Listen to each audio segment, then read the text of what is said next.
I got so much motherfucking design on right now.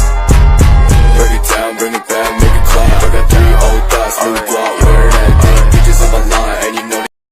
Assalamualaikum warahmatullahi wabarakatuh.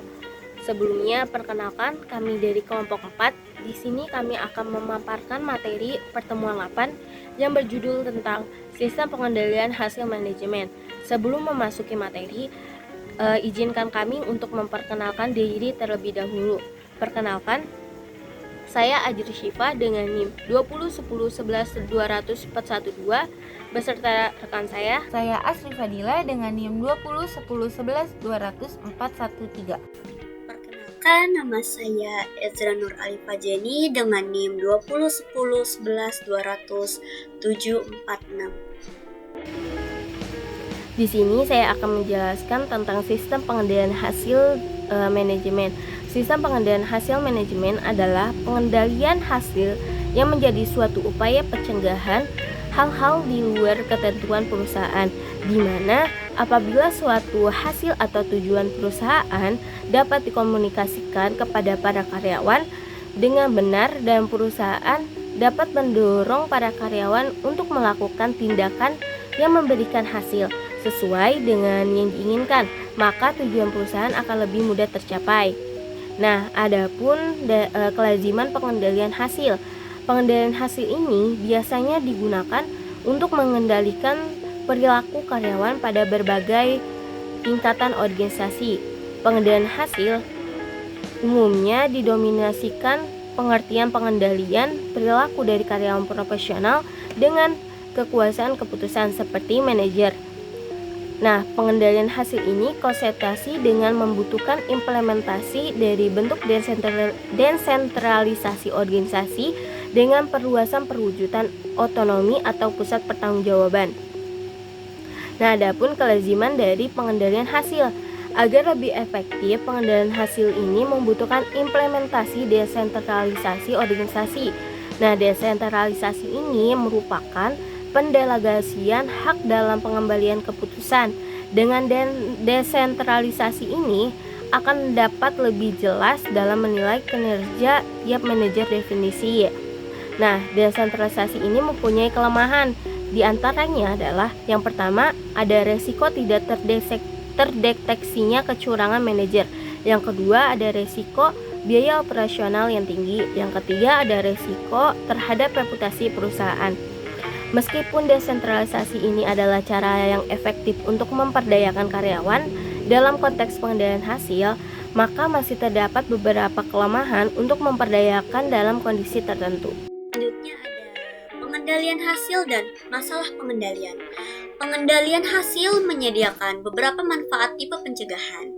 Hasil yang didefinisikan dengan baik akan memberikan informasi pada karyawan apa yang diharapkan dari mereka dan mendorong mereka untuk melakukan tindakan yang dapat mengeluarkan hasil yang diinginkan.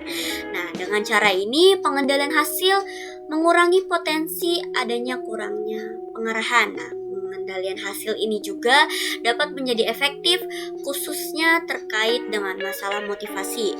Meski tanpa arahan langsung dari supervisor ataupun intervensi dari level yang lebih atas, pengendalian hasil menyebabkan karyawan berperilaku untuk memaksimalkan peluang mereka dalam mendapatkan hasil yang diinginkan oleh organisasi.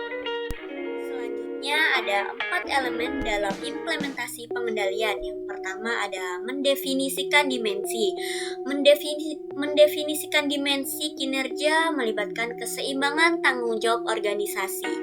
Pada semua pemegang kepentingan itu sama pentingnya dengan pemilihan pengukuran kinerja yang sebangun atas selaras dengan dimensi kinerja yang dipilih. Karena tujuan yang ditentukan dan pengukuran yang dibuat akan membuat pandangan karyawan mengenai hal yang dianggap penting. Yang kedua ada pengukuran kinerja. Pengukuran merupakan elemen penting juga dari sistem pengendalian hasil. Objek dari pengukuran adalah kinerja yang khusus dari entitas, organisasi, atau seorang karyawan pada periode waktu tertentu. Banyak ukuran keuangan objektif seperti laba bersih, laba per lembar saham, dan juga return on asset atau ROA yang sudah umum digunakan. Yang ketiga ada pengaturan target kinerja. Target kinerja ini adalah elemen penting lainnya dalam pengendalian hasil karena mempengaruhi tindakan dalam dua cara. Yang pertama ada meningkatkan motivasi dengan menyediakan tujuan yang jelas bagi para karyawan untuk tercapainya suatu target, karena sebagian besar orang lebih suka diberikan target yang spesifik untuk dicapai. Yang kedua, target kinerja membuat karyawan dapat menilai kinerja dari mereka sendiri. Yang keempat ada pemberian hadiah. Hadiah atau intensif adalah hal akhir yang penting yang dapat dalam berbagai bentuk untuk menghargai kinerja pegawai yang telah terlampaui target.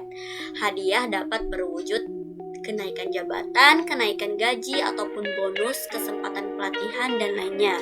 Perusahaan tidak jarang memberikan hukuman jika target yang ditentukan tidak tercapai. Selanjutnya itu ada keunggulan pengendalian hasil manajemen. Yang pertama itu ada visibilitas pengendalian hasil dari menjadi pengendalian yang efektif bahkan ketika pengendalian tindakan kurang berjalan dengan baik, yaitu kurangnya pengetahuan mengenai tindakan yang diinginkan. Yang kedua ada perilaku karyawan yang dapat dipengaruhi bahkan ketika karyawan memperoleh otonomi yang signifikan. Ini sangat diinginkan ketika diperlukan kreativitas, karena otonomi memberikan ruang dan cara berpikir yang baru dan inovatif. Pengendalian hasil juga dapat memberikan pelatihan ketika bekerja. Dan yang ketiga, biaya relatif lebih mudah daripada pengendalian tindakan.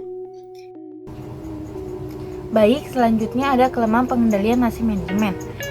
Yang pertama, hasil yang diberikan kadang kurang sempurna untuk mengidentifikasikan apakah tindakan yang baik suatu dilakukan karena hasil tersebut tidak memenuhi syarat pengukuran yang baik, seperti kesesuaian, ketepatan, objektivitas, atau ketepatan waktu atau saling pengertian. Yang kedua, keterampilan karyawan kadang memiliki risiko, dan pada pengendalian hasil risiko tersebut dibebankan pada karyawan.